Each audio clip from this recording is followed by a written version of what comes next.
I'm going to talk about some of the work that I've done to implement diagnostic testing in numbers over the last year. My goal was to implement a model of adaptive assessment in numbers for diagnostic tests, but then I realised that kind of thing could also be used for assessment for learning, by which I mean a self-directed course that a student might follow where the material that they are shown depends on their success beforehand and maybe some choice on their part as well.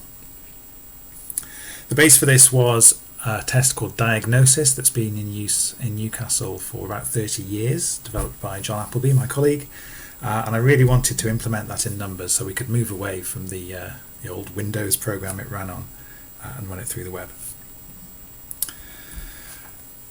Adaptive assessment is not new in the world. There are lots of systems that do this, but it's new to numbers, and I wanted to have that ability where you can have a test where the questions that the student is shown depend on their answers to previous questions within a numbers exam.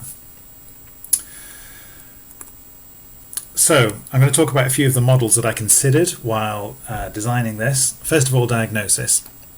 The basis of diagnosis is a knowledge graph.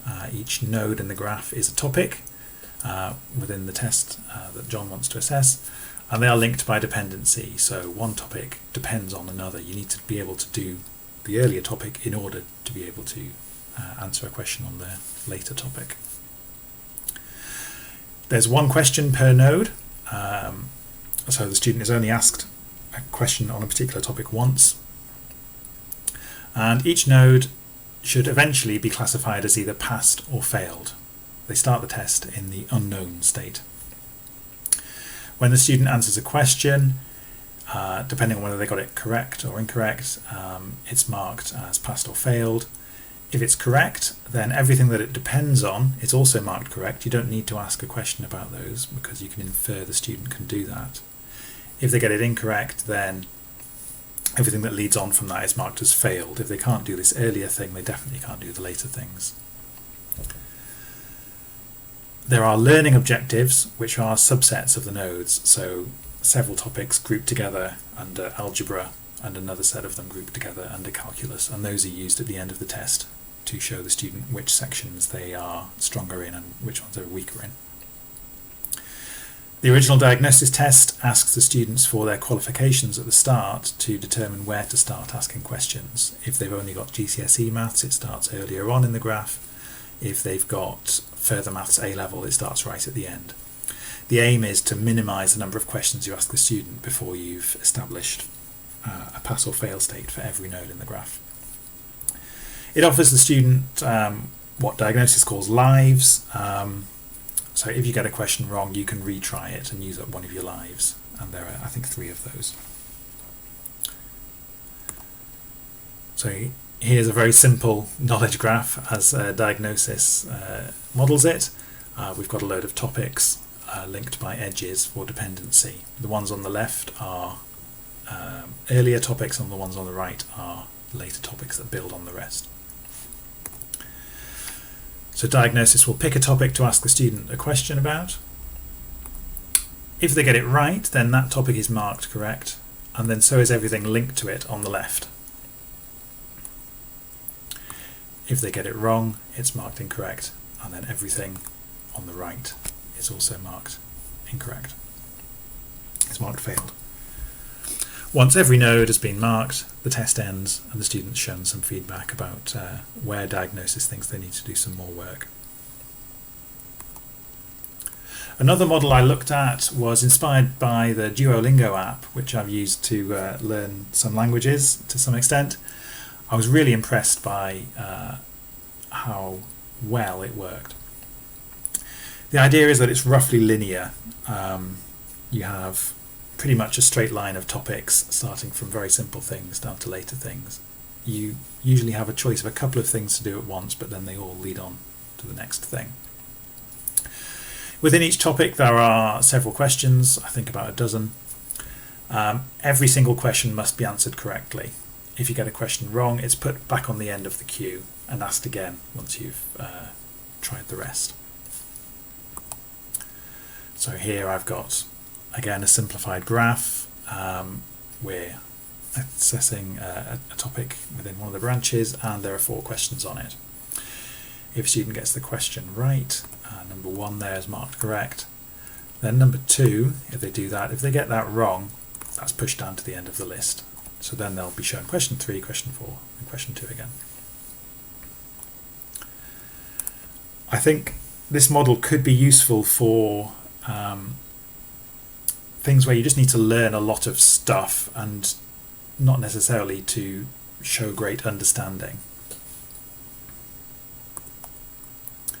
MathSpace is a system that the founder Mo Jabara talked about at EAMS 2018, and he talked about these loops, the inner loop of immediate question feedback while you're writing your answer, the middle loop of while you're studying a particular topic, which question on that topic do you pick to show the student, and then the outer loop is which topics is the student studying. So Mo gave a talk about that, and they also have this knowledge graph idea. There's a lot of debate to be had about whether mathematics is this kind of hierarchical or graph-based subject, that some things do depend on others, but that's a model to go with. Another model is item response theory, where you're sort of in a Bayesian way trying to estimate the probability that the student will correctly answer a particular question. So you keep asking the student questions until your confidence in your estimate of that probability is quite high, and then you could give some feedback based on that. Another model, which I might have seen in MapleTA or Mobius, but maybe somewhere else, is just that you want to ask the student a fixed number of questions. You have an estimate of the student's knowledge level, whether they're one of the weaker students or stronger on the topics. Based on what answers they give, you might choose to move them up or down a level. At the end of the test, I guess their final level is the feedback that they get and their score for the test. So those are the models I considered. I wanted whatever framework I come up with to be able to support those models. So the implementation in numbers.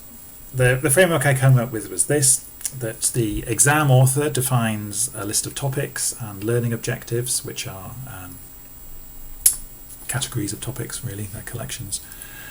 Each topic depends on and leads to relations to other topics, and those are sort of anti-symmetric with each other. Each topic has a question group, so you add questions into that group, and then the whole thing is controlled by a diagnostic algorithm, which is similar to how the marking algorithm controls marking for question parts. The algorithm is in charge of picking which question to show to the student, giving them feedback, and giving them options about what they do after each question. And my aim is to have some built-in algorithms, but always within numbers I want it to be possible to extend a built-in algorithm or just to write your own one from scratch. And there's good documentation about this. So here's the loop that I came up with. You initialize the state. So this is an object representing whatever the algorithm needs to know in order to make its next decisions. It picks a first question to show to the student. The student answers that question, and then when they're happy to move on to the next one, the algorithm is in charge of producing some options to show to the student. If it only comes up with one option, it goes to that immediately, but you might want to give them a few choices. In diagnosis, if they got the question wrong, you would offer to retry it or to move on to the next topic and just mark this one as failed. Once the student's picked an option, the state object is updated, so you might mark some of the topics as passed or failed, and then they're shown the next question. When you get to a point where there are no more options for the student, the test ends and they're shown some feedback. And now I'm going to add on what feedback the algorithm can show to the student at different steps. So while they're looking at a question, they could be shown a percentage completion of the whole test. That's good to get an idea of roughly how long you'll be spending doing the test, maybe an estimate of their current ability level, or you might want to show them the topic they're currently being assessed on. After the student enters an answer, they're shown the usual part feedback stuff about whether it's valid or invalid. You might want to make a decision to show them whether it's correct or incorrect and let them resubmit based on that. Now, once they choose to move on to the next question, you can tell them whether their answer was correct if you hadn't done that beforehand, if you wanted them to lock into a particular answer. And you might suggest what next step they take if you show a few options. When the test ends, you can show the student a list of items, each with a percentage score, and then some free text as a summary. The diagnosis algorithm says if there are some learning objectives with a score below a certain threshold, it says you might want to do some more work on those. So this was sort of successful. I've re-implemented the diagnosis test in Numbers, and it's available under a Creative Commons license through the Mathcenter editor. Now's a good opportunity to show you the editing interface and then the exam interface.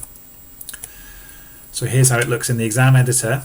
I'm editing a list of topics. I can set up the depend on these two relations, add each topic to a learning objective. And within the learning objectives, I can give them a name and show all the topics in that objective.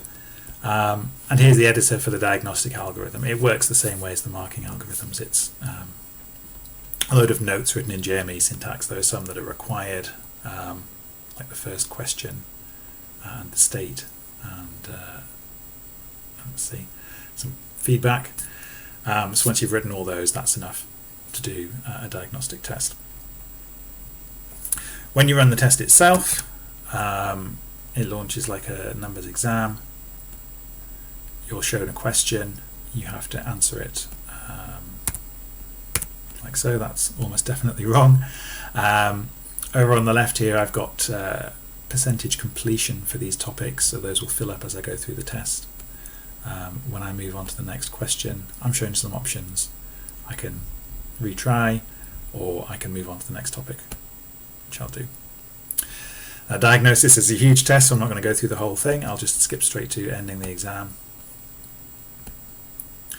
And at the end, I'm shown a score for each of those learning objectives and some feedback text I need to work on every topic.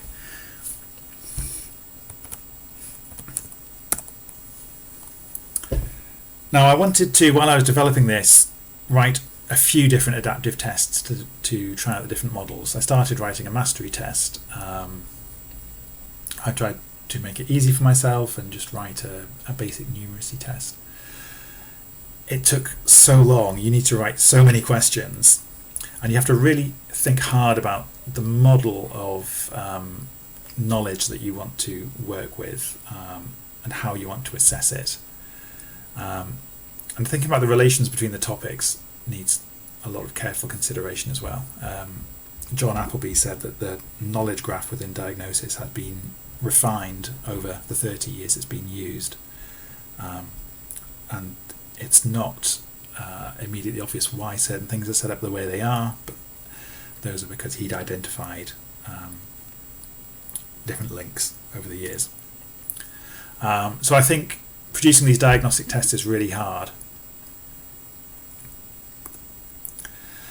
So in the end, I'll call this a partial success. We have one test implemented. I have a rough framework for implementing other models of diagnostic assessment or adaptive assessment. What I'd like to do is try out this test on students, maybe compare it against results from previous years using the old system to see if it's comparable. I'd like to improve the editing interface. In particular, I'd like more easily configurable settings within the interface. I'd like checkboxes for different options instead of having to go into editing that algorithm directly, which looks a bit codey. And I would like to implement some of those other models I mentioned. If you're interested in any of this, your input is very welcome. I'd appreciate if you've got experience in adaptive assessment, or if you'd like to use this, some guidance on where it goes next. Thank you.